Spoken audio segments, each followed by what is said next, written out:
पृच्छामि संसिद्धिं योगिनां परमं गुरुं पुरुषस्य यत्कार्यं म्रियमाणस्य सर्वथा।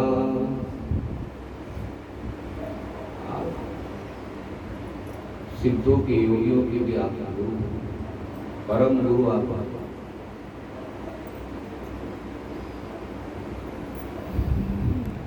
तो आप साधन के संबंध में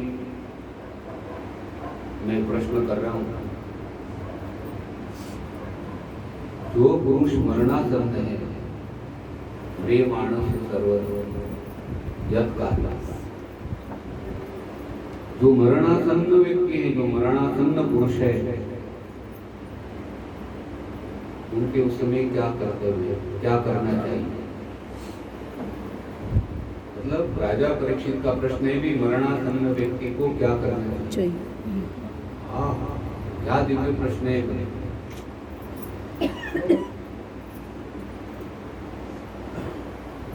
साथ में ये भी बताइए कि मनुष्य मात्र को क्या करना चाहिए, किसका श्रवण करे, किसका जप करे, किसका स्मरण करे, किसका भजन करे, किसका त्याग करे, या आप मुझे अच्छी तरह से बताइए।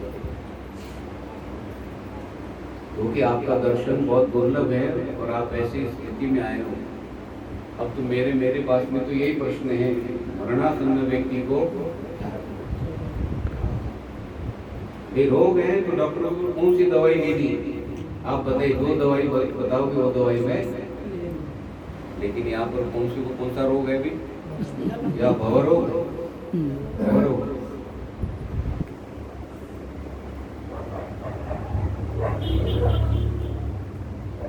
राजा परीक्षित घबराए हुए, और जो घबराता है ना भी, उनको धैर्य देना पड़ता है।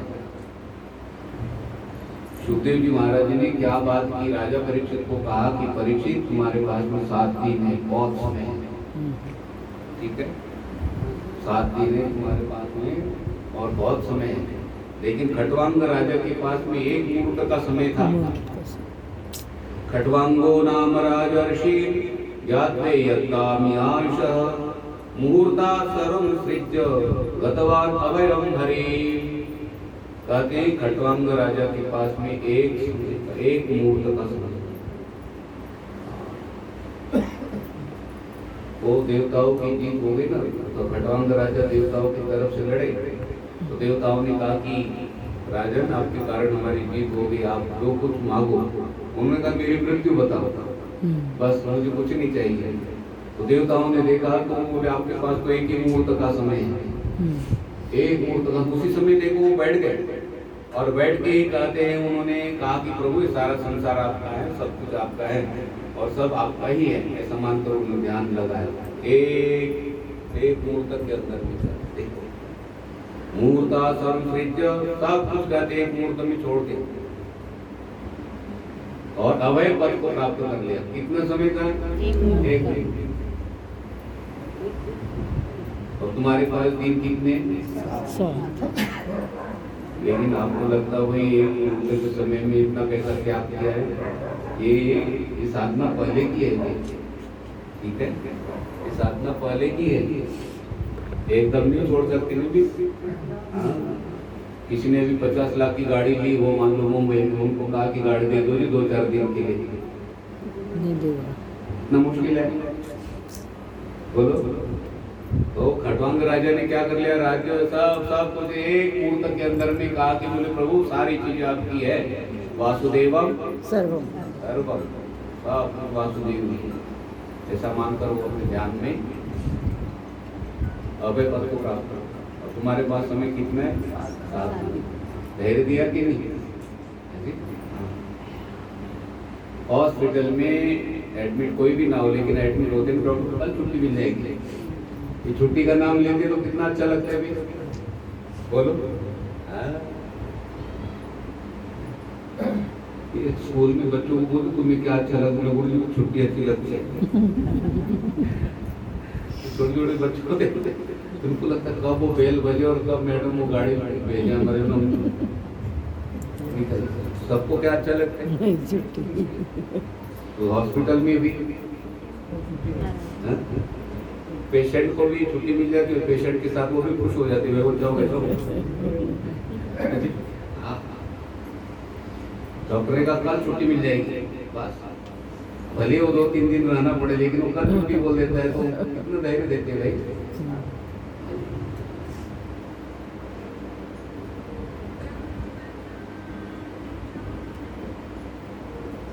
अब कुछ लोग भी घबरा के ना पास को भी घबरा जाते हैं।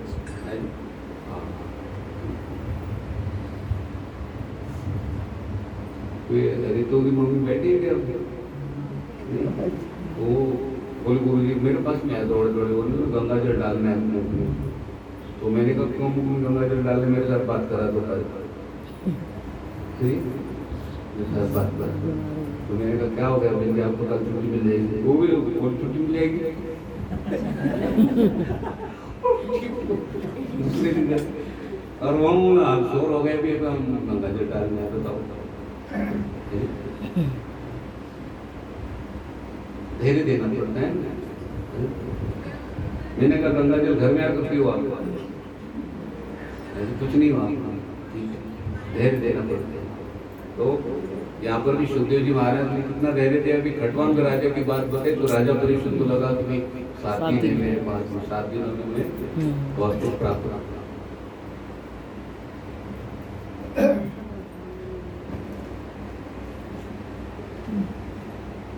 और जिसमें कहते हैं राजा परीक्षित को कहा कि आप 7 दिनों तक श्रीमद् भागवत जी का श्रवण करें।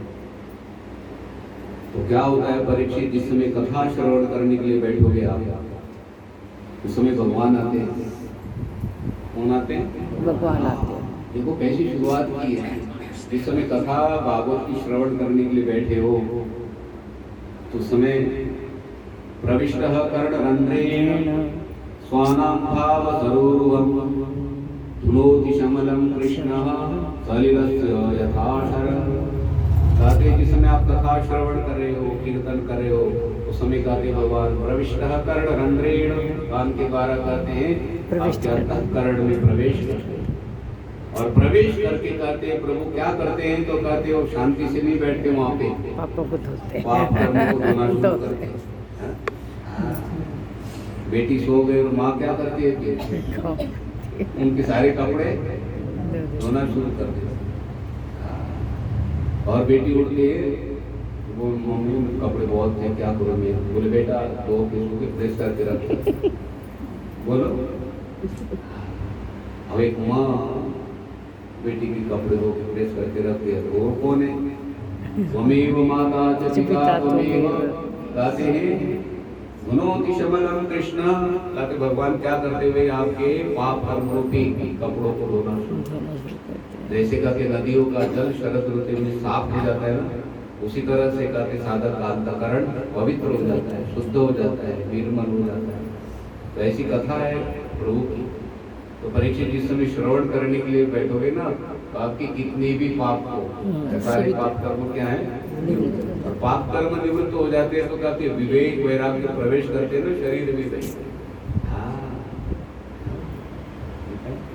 इस समय कोठी बंद है तो उस समय प्रवेश करने के लिए कोई आता है क्या?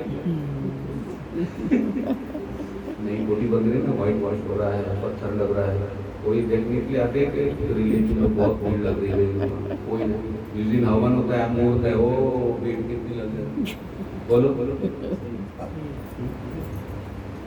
समय वो ठीक है। तो समय पहले जाकर क्या करेंगे,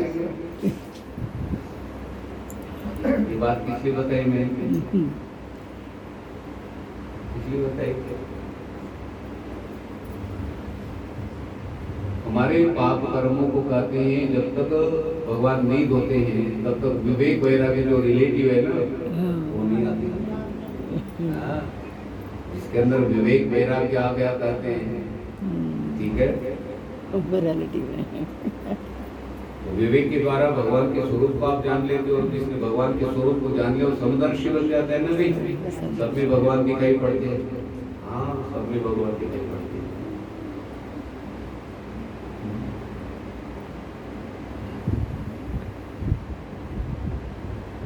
ये जो माला है, देखो इसमें कलर भरा है, कौन सी दुकान से कलर भरा है? भगवान ने लगाया। लास्ट में हार के आपको बोलना पड़ता है। और ये कमल पुष्प है, गुलाब का फूल इतना सुंदर लगता है, बिना कैंची का बंदिश। कोई भी कागज का फूल बनाता है वो बिना कैंची का बनाते हैं, नहीं कैंची चली। और सेंट जो भरना पड़ता है कपास के अंदर में किसी चीज में, ठीक है, वो सेंट का पौधा बोलते हैं ना, ठीक है, लेकिन वो पौधा कहाँ से सेंट लाता है? क्या तो सेंट कहाँ से लाता है? कभी गुलाब के पौधे के साथ बात करना, बोले बेटा सेंट कहाँ से लाए? तो मैंने नहीं पता। और ये कलर कहाँ से लाया? देखो कलर कितना कठिन काम है भी कलर का ये भरना है जी। हाँ, जो व्हाइट वॉश होना था ना, वो जो व्हाइट वॉश वाला बोलते गुरुजी आपको चलना पड़ेगा वहाँ पे, वो कि दूसरा कलर मिल गया तो जिम्मेवार मैं भी नहीं, दुकान वाला भी नहीं, वहाँ पर जाते लेकर जाते। और लगभग किताबों की बड़ी बड़ी वैसे दिखाते हैं, हमने कहा ये कलर फाइनल बोले डालू गुरुजी इसमें भी, ऐसे डालने के बाद मशीन चला जाता है, बोले हो गया गुरुजी अभी, अभी इसमें कुछ नहीं कर सकते, बोलो। और ये पेड़ पौधे कलर में कभी गड़बड़ी हो जाती है? नहीं होती। कैसे कलर भरते होंगे भाई, कैसी कटिंग होगी, कैसा सेट है?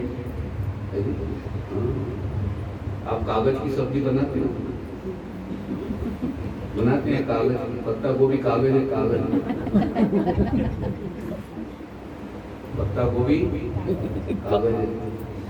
हाँ, एक बहन को सब्जी बनाने के लिए दी, वो पहली बार है ना गोभी, तो उन्होंने पति देव तो चले गए बाहर, ढूंढते गए, पत्ता निकालते गए, कोई सब्जी तो मिली नहीं, कौन सी सब्जी जाए तो पत्ते निकले उसमें, बोले पत्ते ही तो सब्जी है।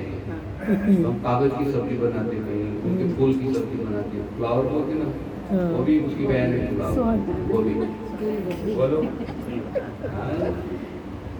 भगवान के कागज की सब्जी खाते हो, भगवान के फूल खाते हो, और वो बनाते कौन हो? कभी ऐसा गहन विचार करोगे ना तो ठाकुर जी अपने लिए क्या क्या करते हैं, उनकी चीज लिए बिना भोग नहीं लगा सकती भाई।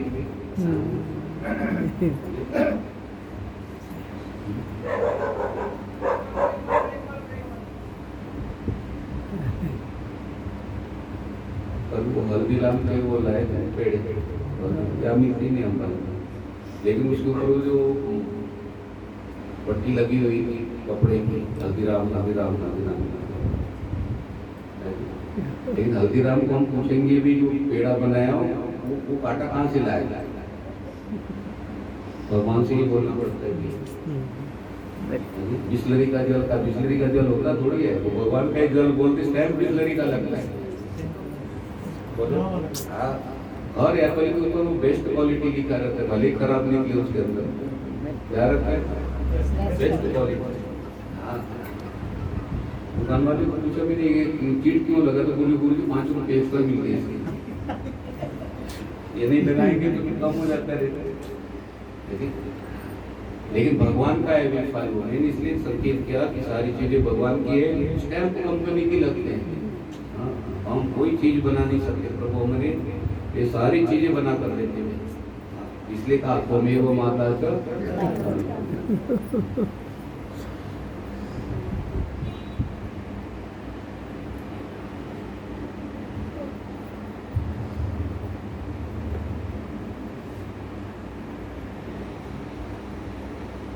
पूरा लड़ी की तरफ बहुत ध्यान नहीं दे रहा समय, देखो 7 बजे का है, लेकिन आरती और सारा 7:30 प्रस्थान करते हैं, आधा घंटा कुछ भी नहीं होता है। हम तो कथा में जाते हैं तो 1.5 घंटे के बाद कथा शुरू होते हैं, वो गाते रहते हैं, संगीत वाले लोग गाते रहते हो, गाते रहते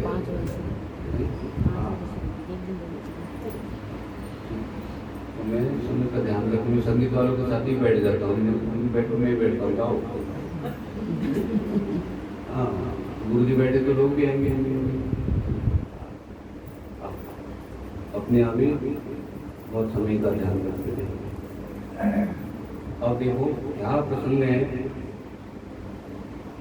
शौनक जी ने पूछा है और सूत जी बता रहे हैं। देवहूति और कर्दम ऋषि। तो देवहूति ने, कर्दम जी ने बहुत आराधना साधना की भगवान। तो कर्दम जी ने कहा कि अपने घर में भगवान आएंगे, और भगवान को कहा प्रभु आप उस रूप में ही आना। ठीक है।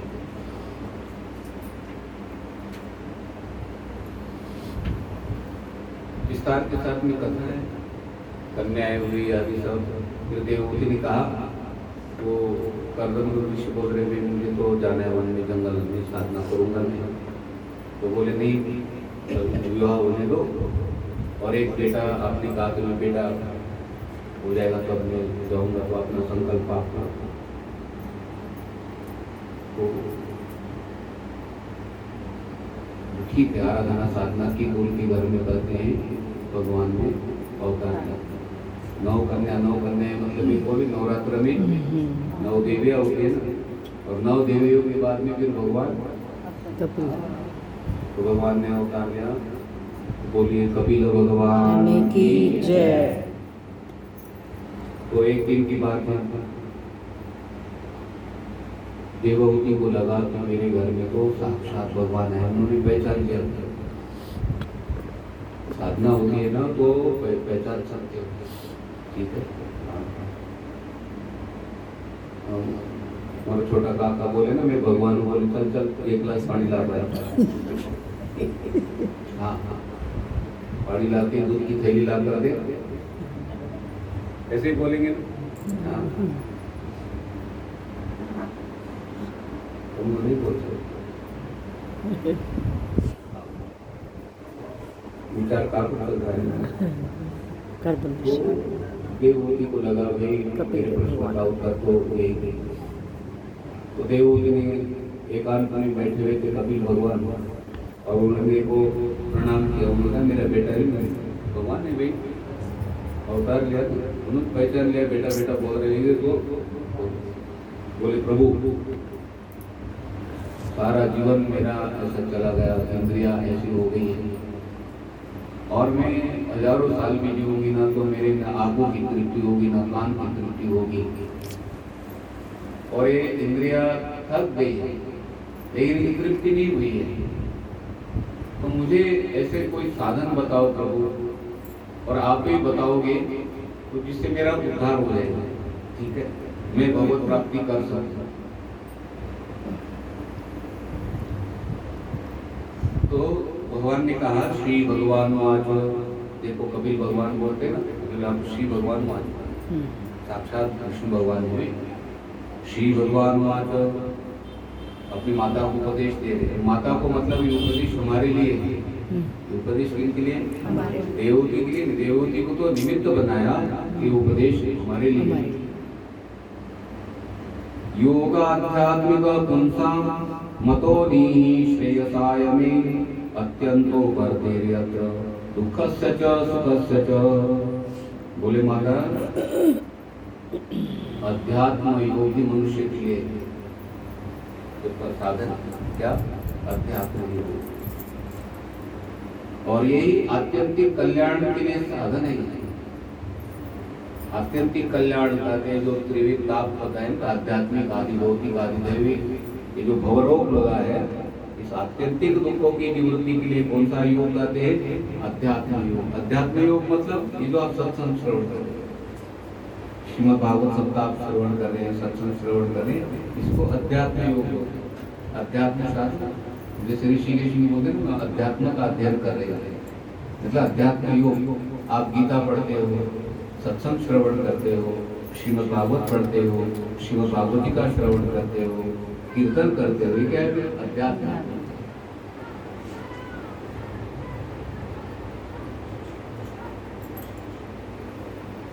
दुख और सुख की निवृत्ति के लिए अध्यात्म योग।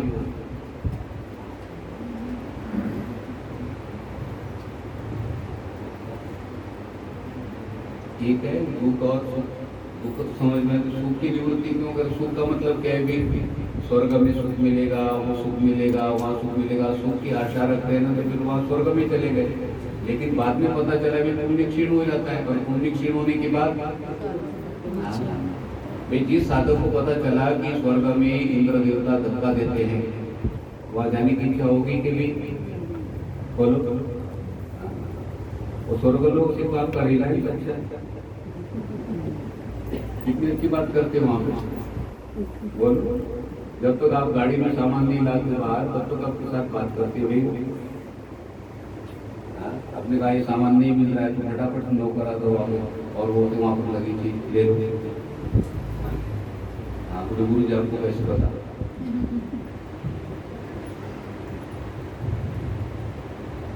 है कि नहीं?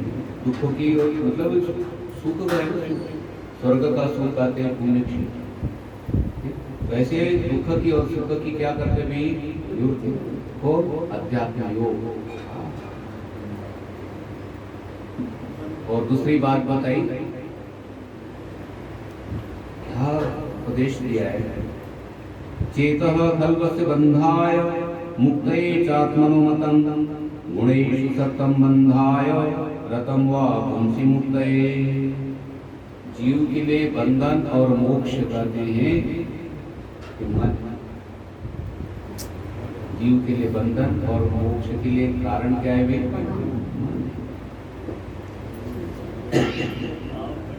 गुणेषु सत्तं बंधाय रतं वा पुंसि मुक्तये। विषयों में आसक्त होने पर कहते बंधन।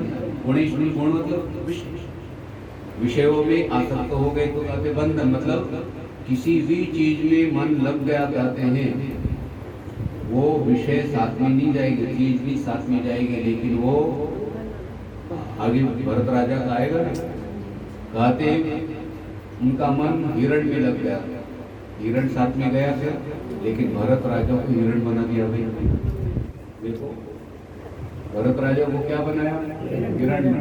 ऐसे कहते किसी चीज में वस्तु में कहते मन लग जाए, वस्तु साथ में तो नहीं जाएगी, लेकिन जीवन को क्या करेगी?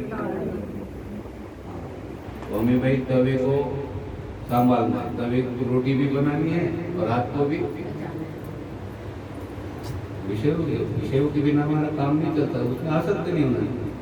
देखो ना, बहन कितनी रोटी बनाए तो किसी बहन किसी कहते मेरा हाथ जल रहा है। रोटी बनाते समय किसी का हाथ जलता है?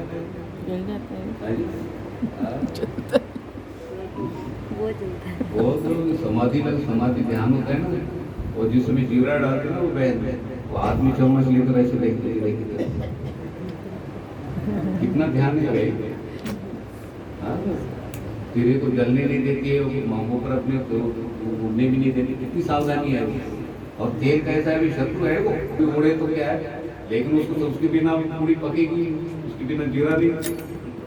तो जैसे आप सावधानी रखते हो, तेल को उड़ने भी नहीं देते और पूरी भी निकाल लेते हो, उसी तरह से सारी चीजें वस्तुएं हैं, इसमें कहते मन को नहीं देना, इसे सारा काम लेना है। विषयों का उपयोग करो, पदार्थों का उपयोग करो। वो भगवान ने संकेत दिया दूसरे अध्याय में, आत्मवश्यैर विधेय आत्मा प्रसादम अधिगच्छति। ऊपर वाली लाइन, राग द्वेष वियुक्तैस्तु विषयान् इंद्रियश्चरन्। अच्छा, आप विषय में रहो, हर विषयों में रहो, हमें सारी चीज चाहिए, फ्रिज चाहिए, ऐसी चाहिए, वो चीज चाहिए, सारी चीजें विषयों में रहो कहते हैं। लेकिन इंद्रियों को कैसे बनाना भी? राग और द्वेष नहीं, किसी के साथ राग नहीं होने देना सकते और किसी पदार्थ का द्वेष भी नहीं करना। तो ऐसे रहते हैं तो कहते हैं मन कोश में करके, इंद्रिय कोश में करके विषयों में पदार्थों में रहो, प्रसादम अधिगच्छति, आप प्रसाद को प्राप्त करें। प्रसाद मतलब मन की प्रसन्नता, और मन की प्रसन्नता है तो कहते भगवान की प्राप्ति। हाँ, कैसे रहना पदार्थों में? हाँ, कोई पदार्थ बंधनकारी नहीं, कला में दी है रानी की, कला बताइए भाई, किसी चीज के साथ आसक्ति नहीं करो, पदार्थों को संभालना है, रक्षा करनी है। सबसे बड़ा भाई फ्रिज हमारा है, पता है आपको? या तो बहन बोल रहा है तो भाई बोल, सब सब्जियों को संभालते हैं, सब ठंडा करके देते हैं। कितना काम भाई करेगा? बोलो है कि नहीं? तो दृष्टि पे आसक्ति नहीं तो उसको जो पहले से काम करता है, राग द्वेष नहीं करना उसको, है जी? हाँ। राग भी नहीं करना और द्वेष भी नहीं करना। ऐसे तरह से करके सारे पदार्थों में वस्तुओं में रहते हो आप, प्रसाद अधिगच्छति कहते हैं। भगवान ने कितना अच्छा सूत्र दिया। और ये सूत्र यहाँ पर कपिल भगवान दे रहे हैं। वो भगवान ये विष्णु भगवान ही बोल रहे, ये भी कौन है? भगवान ही है वे। गुणेषु सततं मंदाय रतम व अंसी मुक्तये, कहते हैं विषयों में मन आसक्त होता है तो कहते बंधन है, और भगवान में कहते मन आसक्त हो जाता है, यही क्या है? मोक्ष। मैया सत्य मना पार्थ, भगवान ने कहा जो मन विषयों में है ना वहां से हटाकर मेरे में लगा। और 7वें अध्याय में वाले श्लोक में संकेत दिया। और फिर श्रुति का की है मनेव मनुष्याणाम कारणम बंध मोक्षयोः। अब श्रुति भी बोल रही है मन के लिए बंधन और मन बंधन और मोक्ष के लिए क्या है? कारण है। ये मन विषयों में पदार्थों में लगे तो बंधन, और ये मन कहते परमात्मा में लगे इसी को क्या बोलते हैं? बहुत दिव्य विषय है।